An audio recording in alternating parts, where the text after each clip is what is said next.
I'd like to introduce the next speaker, who is Victor Lebuku. Victor joined the ministry in 2010 as a fisheries technician in the physical chemical oceanography. He went to Germany, to ZMT, to do his master's between 2012 and 2014. And in 2015, he joined the coastal zone section, was very involved in coastal biodiversity and also environmental impact assessment. Thank you, Anya, for introducing me. Thank you, Kurt, for the platform.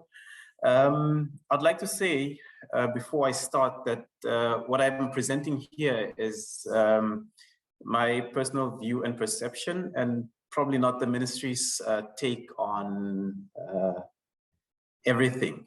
I say this because I remember reading the foreword of our former minister in Rashid and his colleagues' book. I think it was Namibian Fisheries Management, and sometimes there can be disagreements on certain aspects, even if they're science-based.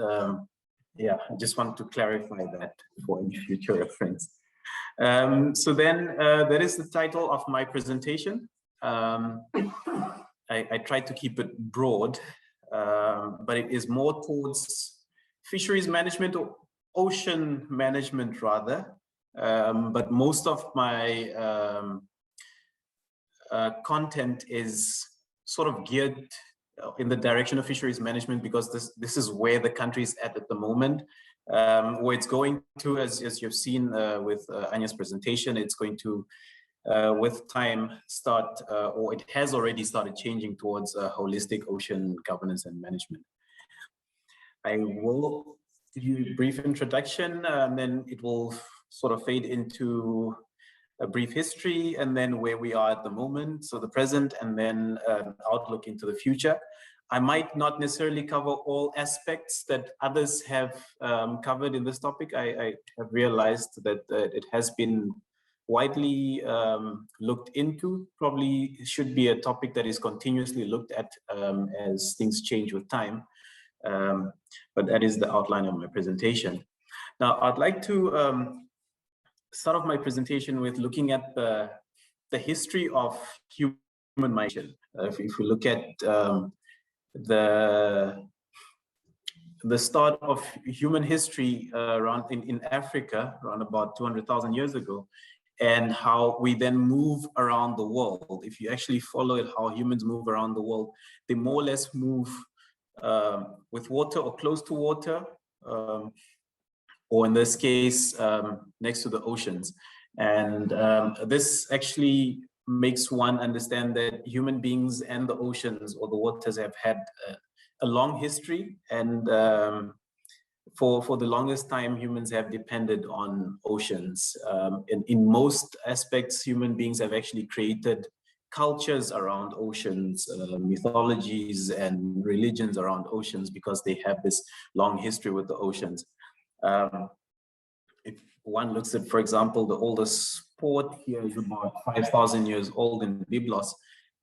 It just gives a perspective as to how long we have used the water space and the marine space.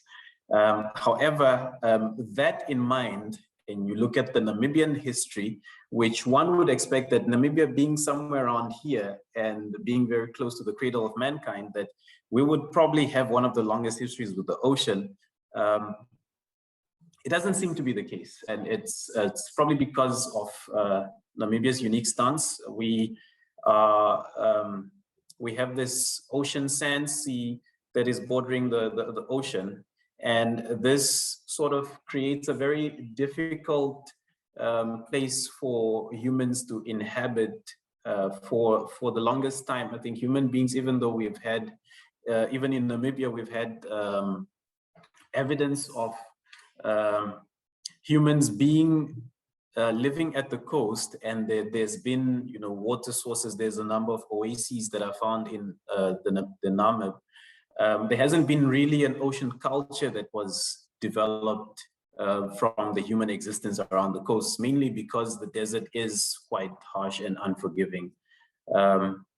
So it was not until the age of exploration that you then start seeing cultures or ocean cultures being introduced to Southwest Africa and Southern Africa.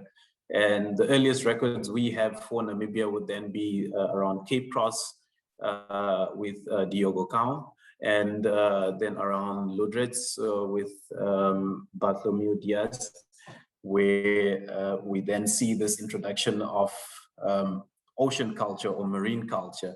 And at that time, it was mostly maritime or transport based. And then we then started slowly having sort of settlements being developed, which these settlements are now towns. But then even if you look at the time that, for example, Bartholomew Diaz came here, which was around the 1485 to 87, it was only about 400 years later that you actually have Walfish Bay, the settlement, being recognized and starting to grow to become a larger and larger settlement. And same with Lodretz as well, that it was only a while later that you then start having a settlement and having people at this area, which is along the coast of Namibia. But still yet, all these settlements and towns forming around this time did not really create a very strict use of marine resources. It was more for transportation. I think around Lodretz, it was more for transportation of things like animals that would be transported to Europe from the farmers here, and diamonds, and it was more for transport. So it was still maritime, you know, it was trade. It wasn't really the resource uses that we see at the moment happening. Obviously, the marine resources eventually started being explored, but the earliest of them all were probably the whales that started somewhere around the 1700s, 1726. You then have commercial whalers that came to Southwest Africa, and with that then came, you know, the formation of factories and processing plants and so on. And there is when you then start seeing the use of marine resources. It was an interesting time in history. I think at that time it was, the ocean was viewed as it is by some people now. It was viewed as this infinite space, and I think the whales got the bitter hand of humanity there, where you see around about 73,000 whales being killed in a short space of about 25 to 30 years. But by the 1900s, I think the focus on whales had started shifting, and obviously the moratorium between 1982 and 86 on whales helped the situation. But if we look at it all in terms of marine resource exploitation, and when I say marine resource, I think I'm looking at now fisheries mainly, because this is where Namibia is at the moment, which we'll see later on. But the resource exploitation then gets intensified around 1940s, late 1940s. We start seeing fisheries coming up. But at that time, Namibia or Southwest Africa had relatively pristine stocks. I mean, keeping in mind, obviously, the whaling issue that had happened. And if we look at the ecosystem as a whole, that each organism is important within the ecosystem in its own right, the rest of the stocks were relatively pristine. But then you have this steep incline in the catches of generally all the stocks around all the stocks of interest around Southwest Africa, and this was obviously because of new technologies that had come into play. I think the echo sounder got refined somewhere around 1960, roundabout there. So you have this steep incline in the catches, and that is because of efficiency in the catch effort. In fact, it went to to such an extreme that if you look at the catches over 10 years, the space of 10 years, say 1965 or 66 to 75, 76, you find that around about 1 million tons of fish were actually being caught around Southwest Africa, which in contrast to what is being caught now after the declared Namibian independence is not necessarily a drop in the ocean, but it is quite a fraction, and it is a significant fraction if you look at resource use and resource management. Obviously, the foreign fishing effort was unregulated, and I think almost every other Namibian presentation that I've seen on Namibian history in terms of our fisheries, one of the challenges Southwest Africa or Namibia has had is that the fishery remained unregulated for quite some time, even after the introduction of the International Commission on Southeast Atlantic Fisheries. It was still relatively unregulated. It was about 17 member states, and all of them still had their interests at heart. So it was still difficult to actually put out a TAC and stick to it, for example, if I may say it that way. So by 1980, the hake populations around Southwest Africa had reduced to less than 50%. The catch per unit effort had declined by 60%, even though the effort then doubled because of increase in the vessels. We have improved technologies and so on. So you see a really huge pressure on the fishery stocks or the fish stocks. You see a really huge pressure on them. And this continued until around about 1990. And that is when Namibia then inherited these severely depleted stocks. And Namibia, I think, being visionary, Namibia then decided to take a conservationist approach. In 1990, Namibia was a sovereign state. They declared their EEZ, and then took this conservationist approach, which is inculcated in the Namibian constitution, which looks at preservation of natural resources. And with that also, Namibia then drafted a Sea Fisheries Act, which was effective from 1992. It's called the Sea Fisheries Act of 1992, which then culminated into the Marine Resources Act of 2000. And these sort of became tools to be able to better manage the resources, given the history that the resources that had gone through. But if you look at Namibia's stance at this point in time, in 1990,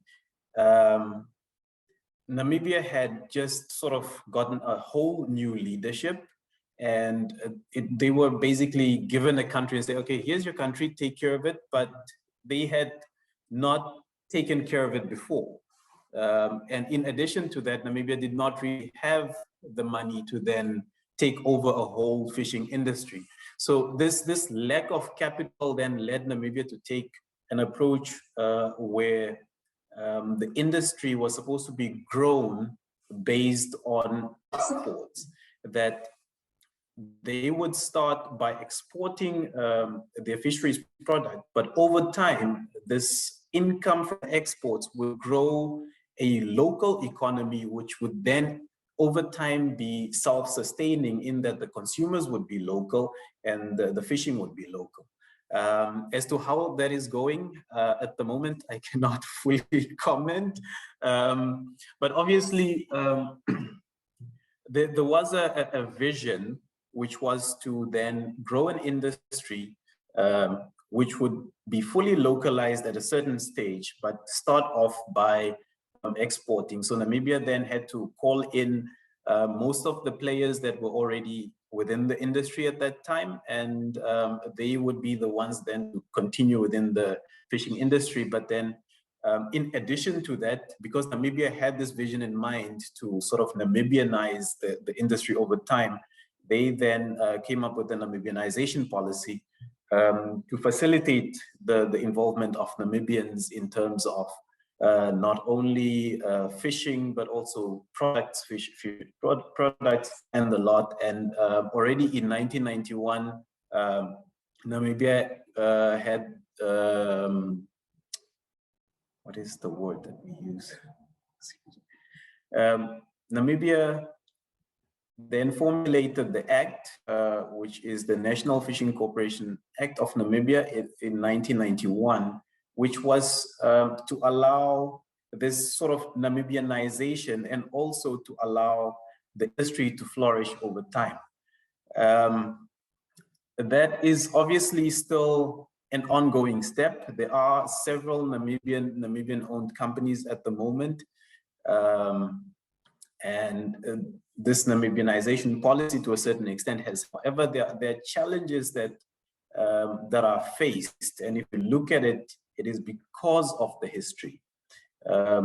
Because there was no coastal presence of Namibians for the longest time, most Namibians, which are expected by this Namibianization vision to sort of take over the industry and carry it on from its tree, and to ensure that the resources are sustainable, are more or less inland or based Namibians. So these would probably be cattle farmers on the most part.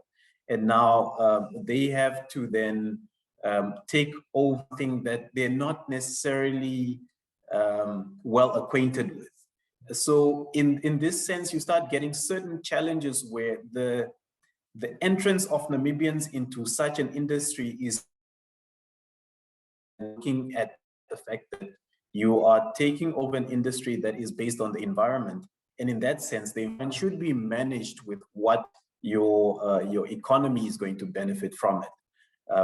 However, Namibia did put together quite a number of tools to be able to take care of some of the aspects of environmental, the sustainability of the environment. Let me put it that way. However, I think I digressed a little bit there in trying to explain the whole history. Namibia also then created the Ministry of Fisheries, I think, which was in 1992. And together with the Ministry of Fisheries was an institute, a new fisheries institute that was created that looks into then research of the marine environment and obviously giving the necessary advice in terms of resource management. However, if you look at especially the first 20 years after independence, Namibia struggled to take the advice as it was given, in that despite the government scientists recommending a lower TAC, TACs were generally higher than what was recommended, and it was once again because of this pressure to be able to Namibianize the industry, and also the pressure to be able to grow the industry after it was inherited in a very well, undesirable state. So most of the decisions had to be based not only on sustaining the resource and growing it, but also had to be based on the economics of things. If you look in general, the very first tool that would be used to increase the TAC was this fear of the loss of jobs within the fishing industry, which was Namibia's vision in the beginning, to say, okay, we're going to grow it, we're going to export, but eventually we're going to start having factories, and we're going to start having local producers and consumers. And this grows an economy, because not only are you selling, but then you start having ship owners, you start having factory owners and factory employers and so on. And this grows your economy, because now your people can have a job within your country, and they support then the rest of their dependence and the rest of your economy. So you're basically creating a self-sustaining economy. But then with these challenges of threats of job losses, you find that managing the resource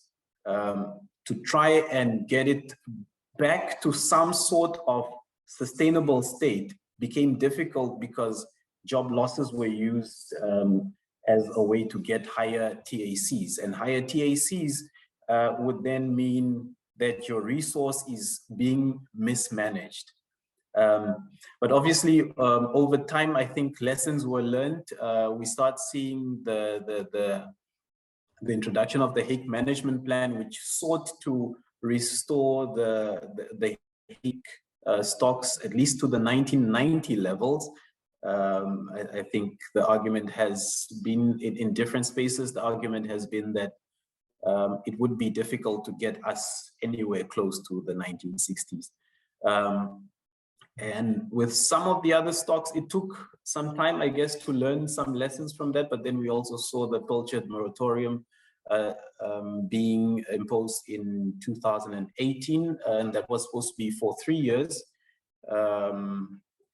I am not fully aware on the 2020 decision. I think my colleagues might help me after this presentation. But again, it was this aspect of learning as time went by, that the resources are not infinite. And again, it is, I guess, a bit of history here coming into play again. If you expect a goat farmer to be able to take a fish that they can't see, it's always difficult to conceptualize something like that. However, at the moment, Namibia is moving towards managing the stocks. I think in Anya's presentation, we did see this ecosystem approach, not only to fisheries management, but to ocean governance and management. And Namibia is moving towards that direction, and several ocean governance tools and legislation has been developed over time. We have the Environmental Management Act of 2012 that doesn't only look at terrestrial management of environmental spaces, but also ocean management of environmental spaces. So if you have any activities happening within the ocean space, obviously fisheries as an activity within the ocean space hasn't been strictly looked at. And I think the argument at the moment is that the TACs can still more or less be a management tool instead of having an environmental impact assessment and looking at the rest of the other impacts. However, there is the Environmental Management Act, which looks at a number of also ocean resource users, not only mining and drilling, but also other ocean space users. Stemming from the Marine Resources Act of 2000, we then, Namibia then has been able to develop a marine protected area, and this is known as the Namibia Islands Marine Protected Area. And obviously, as many of you saw in Anya's presentation, there's the marine shortening tool, which is a good tool to use in addition to the other tools that are present at the moment in being able to manage the ocean space and being able to manage the resources and at least restore some of them to a certain better prior stance. The future obviously holds a lot of things for Namibia. I think there will be emerging markets, just as we saw before the 1940s that there wasn't any fishing happening in Namibia or in Southwest Africa, and then within a space of about 40 to 60 years, most of the resources were already used up. There will be markets that will emerge. There will be resource users that will emerge in future depending on human needs. Some of them already, I think, that are being looked at the moment is, for example, ocean or mariculture, marine aquaculture. There are two examples already which are getting the attention of Namibia at the moment. I think the one is Kelp Blue, which is already at a quite advanced stage. And then another one is a farming of fish within the ocean space. So already these are uses that even at independence, Namibia did not think would happen or to regulate, because they would happen, but these are happening and others will come. Ocean energy, I think, as we saw from Anya's presentation, is one that Namibia has interests in. So as time goes, these are things that will affect the marine space and how we use the marine space or the ocean space. And so how we govern it will also be impacted by that. And obviously with all these new users coming up will be new questions, new challenges, and obviously new opportunities within the ocean and marine space. And obviously also increased pressure on already existing users if you look at sharing the space. And that is why, once again, tools like marine spatial planning are important. If you look at fisheries having to share space with mariculture, mining, and others, there is a pressure on those because now the space that they have becomes less because new things are coming up. Obviously, with all these new things coming up, monitoring and research will need to be intensified. Namibia already does quite a number of monitoring research, obviously because of the Ministry of Fisheries, which was created at independence. Monitoring, control, and surveillance would also be something that needs to be intensified, especially in spaces of illegal, unreported, and illegal, unreported, and unregulated fishing. Sorry, IUU.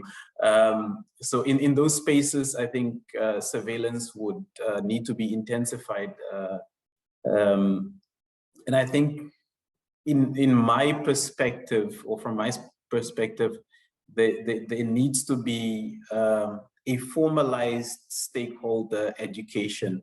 At the moment, I think it happens in informal spaces that marine stakeholders from the Namibian perspective are being educated, but not from a formal perspective. And if you look at our history, that we don't really have this link to the ocean that goes far back.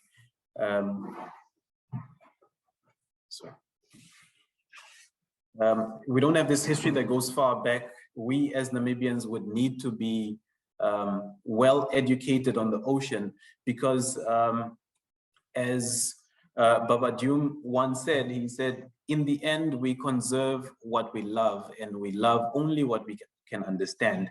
And we will understand only if we're taught. So I think keeping all this in mind and keeping what I've just presented in terms of the Namibian history and how the resources have been managed over time, I think definitely stakeholder education is something that should be in Namibia's future so that we can be able to protect what we love.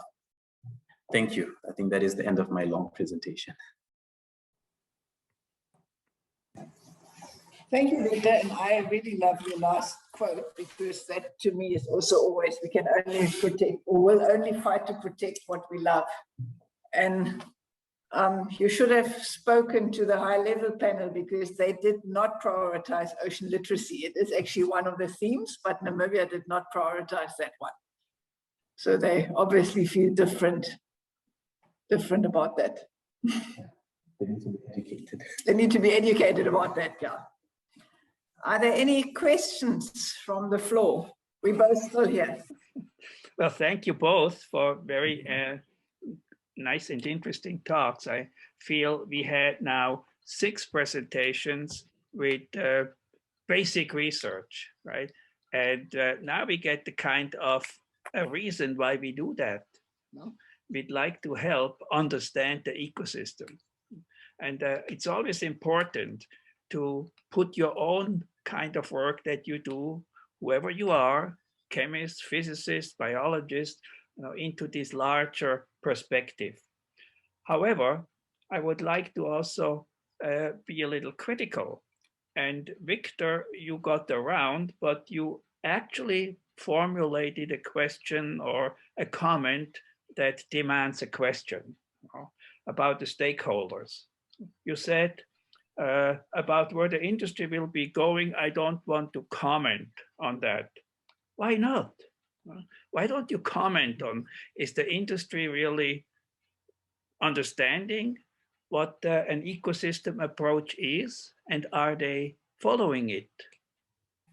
But I would say the industry is not understanding the concept that their industry is based within the environment, and that if the environment was to disappear, the industry or the economy would also disappear with it. And I think it is something that needs to be probably better understood.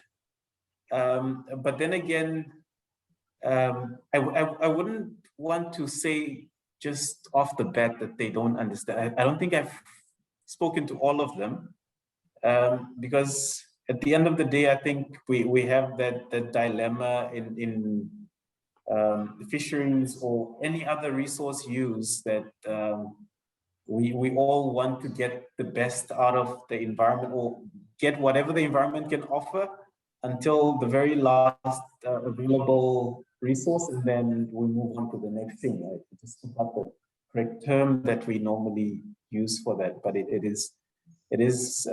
might also be an aspect of everyone wants to benefit until the resource disappears, and then they move on to the next thing. In some cases, yes, it might still be that people are actually not just aware that if the environment suffers, then the fishery would also suffer, or the resource would suffer. But on the most part, from what I've gathered from some of the industries, representatives and so on, I think the outlook is that the ocean is still infinite, and if we cannot find A, B, or C here, it should be somewhere else. I mean, at the moment, we are standing at a point where the industry is still trying to convince the ministry that they should allow them to fish on the other side of the 200-meter isobot, because that's where the fish have moved. But it then allows one to think that, we possibly don't understand that if we move to the shallower waters where the little fish are, we're going to fish out everything, and that's going to kill the industry anyways in future. So I think it is that understanding that the oceans aren't infinite, and the oceans need to be managed holistically and not just on what exactly we're taking out of them.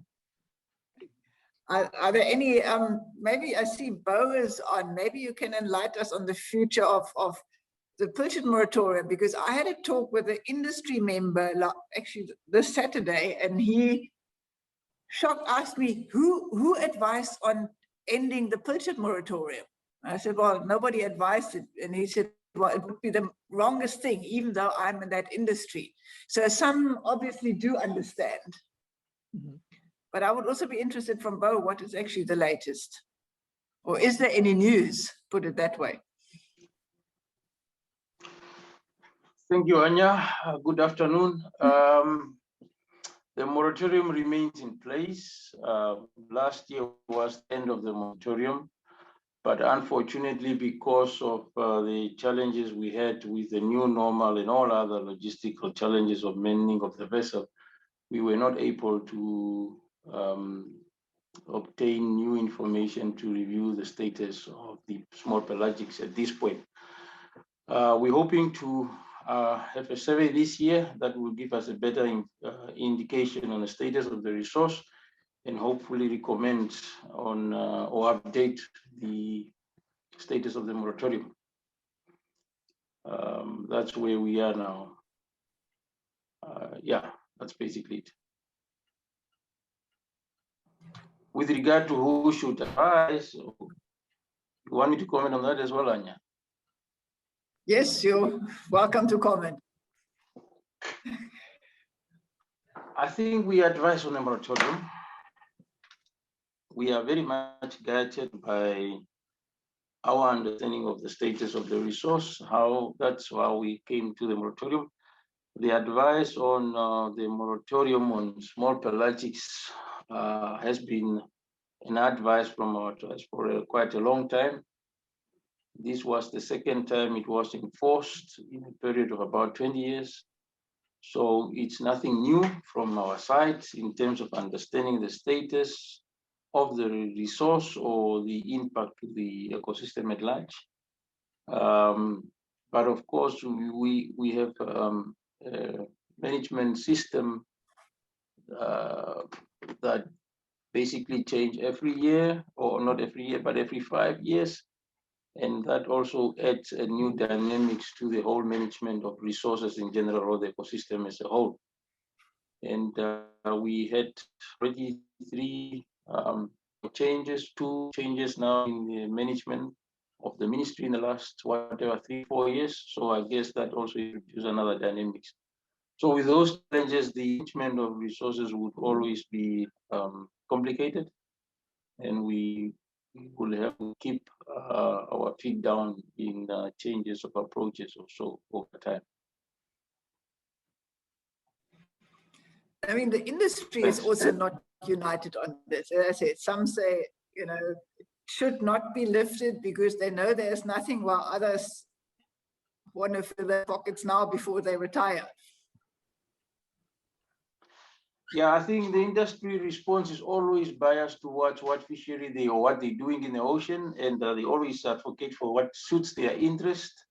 And maybe that's where we are probably better, in the sense that we don't have other interests than the management of the resources or the conservation of the ecosystem as a whole. We will have to keep advising management and educating the industry through the platforms that we use currently. Maybe we need other platforms for better engagement, but our board or council is structured such as the industry is well represented. The information is brought always to the industry, and I think they do recognize the importance of the resources or the ecosystem as a whole, because realize even with the case of the phosphate that Anya referred to, the industry kept referring to the importance of the well-being of the ecosystem in their argument continuously. So I think they do recognize that, but however, because of their business arrangement, they have a very short time or profit-oriented approach, which is much more focused on the shorter time frame than the sustainability of the ecosystem at the longer and on the longer run. But if I may ask maybe a last question, and then we could slowly close it down. I have a question to you, Anya, and a question to Victor. To you, Anya, if you would have to invest into research, what would be your highest priority now? And to Victor, could you tell me a real success story that happened while you are involved in this kind of work? Okay, I'll start with what I think for me personally, but probably that's also because of all the effort I put in, and also I believe that is the way forward, is that we get our marine spatial plan approved and ensure there is good monitoring and evaluation on everything that happens within that plan, and objective monitoring and evaluation. So I think it is important that we stop this self-monitoring in all industries like is happening at the moment. So transparency on all levels. But the data would be available. Well, some probably will have to be collected. I don't think it's all available, but has to be collected, but I think we can do a lot with what is available. Okay, and Victor? If I got your question right, a real success story that happened that I was involved in. I don't know if informal success stories are real, but I would say the work done by the Marine Environmental Outreach Program was a success story. And I say this because it looks at educating young people on the oceans. And if we say young people of the future, then the future would then be bright, because those young people were bright and they're bright. Also, within our section, we still make it our mission to educate school-going learners on the intertidal zone. It is a small part of the ocean, but it is a part of the ocean that they can relate to, because they can easily go there on any given day and actually see what is around there. And I feel that is a success story, because it gives us an opportunity to be able to create this what I would call a missing link to the oceans. At the moment, the only other link we have with the oceans are either bathing or eating fish. So this missing link of knowing exactly what we have at our feet or at our disposal is a good link to strengthen and build up. And I feel like the environmental education project and even the work that is done within the coastal zone management section is important work that would mean a difference for the future. Okay, thank you very much, Victor. You got hands up for your thing. Thank you. And it's also a very nice link to what's going on next week. And Richard might have liked to hear that, what you said, because next week we go exactly into this marine environmental education and outreach and touch a few aspects there. I'd like to thank both of you for this insight. It's always good for basic scientists when they listen to people who have to make something out of our results. We are sometimes concerned about single molecules that tell a legacy of the past, or we are concerned about toxins produced by algae and go very deep there. But it's also good once to hear again how this all fits into an entire ecosystem approach. So thank you very much for this.